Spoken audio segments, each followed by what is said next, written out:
Okay, first I want to give all honor, praises, and glory unto Yahweh, Bahashem, Yahweh Shai, for allowing me to make this video. Right, Yahweh being the true name of the Most High. Right. Bahashem meaning in the name of, and Yahweh Shai being the true name of the Most High's only begotten Son, who the world ignorantly calls Jesus Christ. Now, as you already seen in the video beforehand, well, I'm on the screen right now.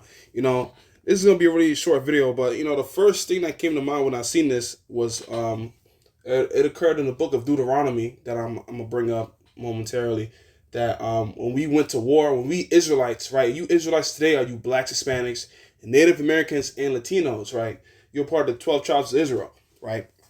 The Most High's chosen people, His only people, right? The only people He's dealing with, and the same people who's under the curses today, right? And we're waiting on Yahweh Shai, aka the Messiah, to redeem us from our captivity here in America, which this place will be destroyed in World War III, right? Anyways, right? Yeah, the first verse, the first thing that came to mind when I seen this was when, in the book of Deuteronomy, when Most High told us, when we go to war and we see a woman who we are attracted to, right, who we desire, right, they have to cut their hair, cut their nails, and do and mourn over their family. Because don't forget, when we go to war, we're slaughtering all the males, right? So that will include this woman's husband, right? And according to Romans, the 7th chapter, a woman is bound to her husband as long as he liveth, right? But if he's dead, she's free, right? She's free. Now let's go to the book right here, right? I have it right here. Let's enlarge it for y'all, right? Deuteronomy 21, 10th verse. When you goes forth to a war against your enemies, and the Lord your God, Yahweh, have delivered them into your hands, and you have taken them captive, and seest among the captives a beautiful woman, and hast a desire unto her, that you wouldest have her to your wife, right? So you see a beautiful woman that you're holding captive, and you want her to be your wife, right? Sex is marriage, right? Marriage is sex, right? Now, 12th verse, right? Then you shall bring her home to your house, and she shall shave her head, right? Shave her head, right? What is she doing? She's shaving her head. I don't know why the video's not playing. Hold up. Okay, it's not playing. Whatever, right? But you already seen it though, right? Let me go back. Right? Shaves her head. Where's it at? And pare her nails. Cut her nails.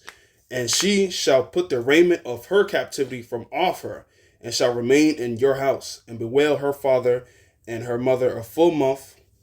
And I won't get this in a different translation in case it go over your heads, but I'm pretty sure it means to, grieve and mourn over her father and her mother a full month. And after that, you shall go in unto her, right? You shall go in unto her and be her husband. That's explicit right there, right? You get this in the book of Exodus as well. Like it says, surely if you lay down with a woman, you shall endow her to be your wife. Right? I'm gonna pull that up too, right? But you see right here, right? Going unto her.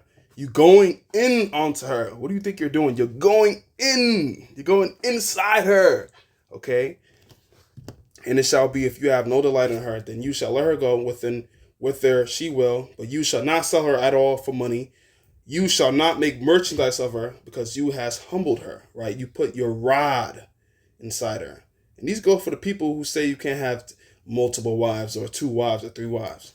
It lists right there. If a man had 2 wives, one beloved and another he hated, there's rules regarding that, right? And y'all can read that on your own time. But, the main point being was that I want to get at those verses right there. Let's get this in the NIV, right? And I'm going to bring up that Exodus verse. Right, when you go to war against enemies, right, woman, you are attracted to her, and you may take her as your wife, right? Shave her head and trim her nails, and put aside the clothes she was wearing when captured, right? After she has lived in your house and mourned her father and mother for a full month, then you may go to her, right? And the KJV says, go in unto her and be her husband, and she shall be your wife, right? And then, if you're not pleased with her, let her go. You cannot sell her or treat her, since you have dishonor her, right? Now, the verse, I'm pretty sure it's in the book of Exodus, Is it 22 and 19? I'm not too sure.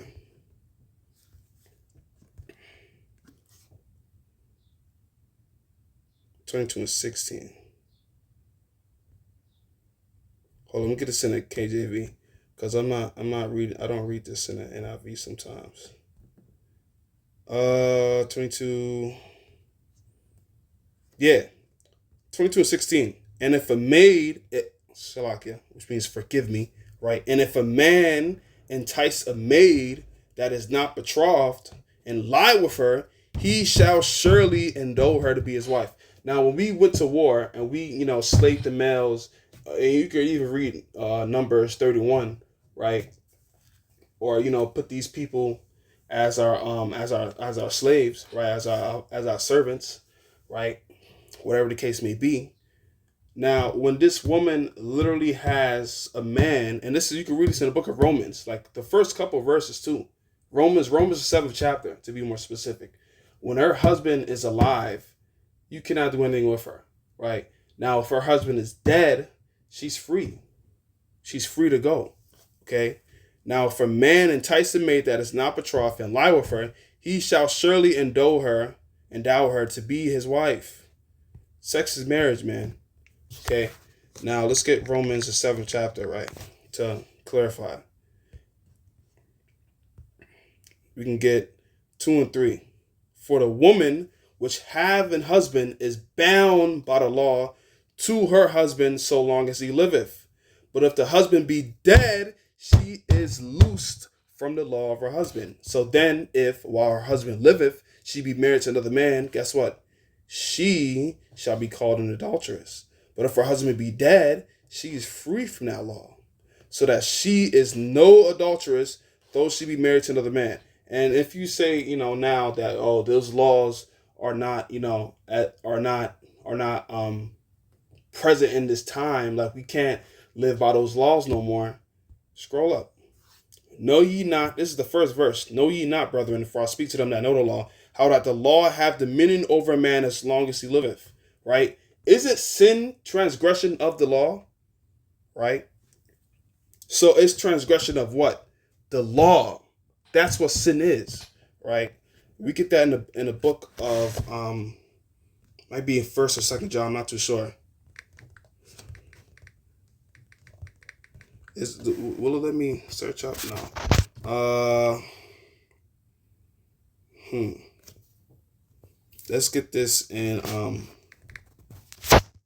this, right? Because I'm not too sure.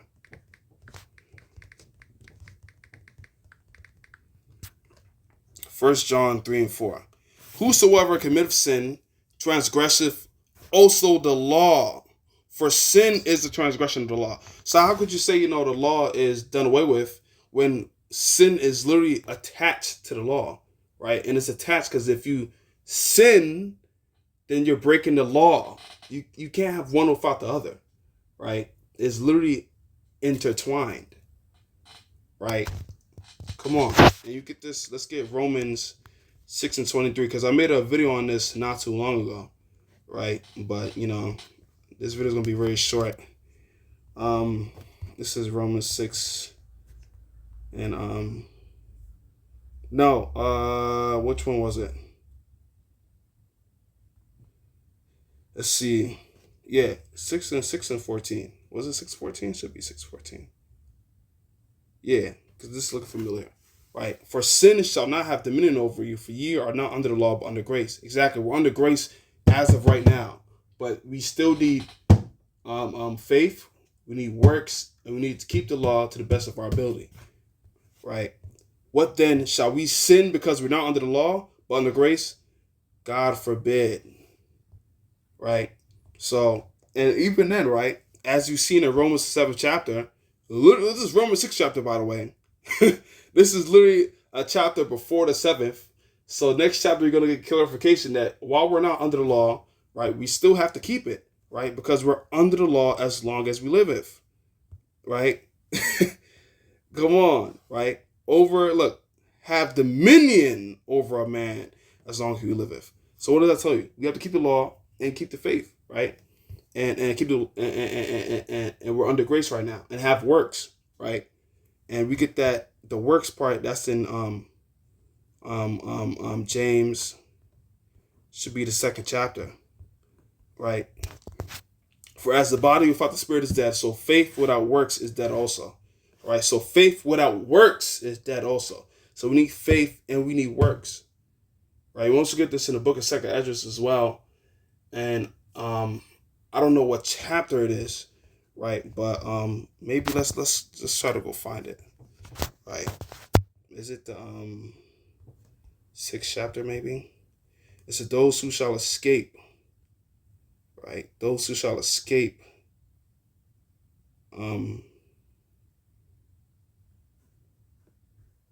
Let's see. Almost got it right here in 6:25, but it's not that. It's not that verse. Hmm. Hmm. Maybe let's check.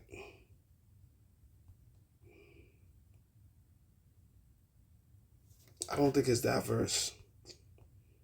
It's specifically. I'm pretty sure it specifically says, um, you know, let's check. Let's check the seventh chapter.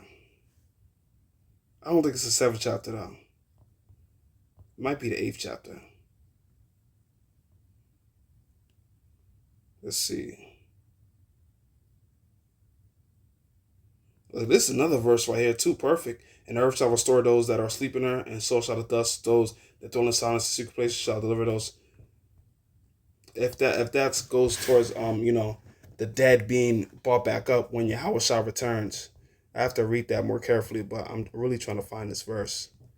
So I'm gonna have to read that later on after this. Lord willing. Right. Let's see. If I can't find it, then y'all can find it on your own time, or I might just search it up. Right. But you get this in the book of Second Esdras as well. I'm not too sure on the chapter though. Right.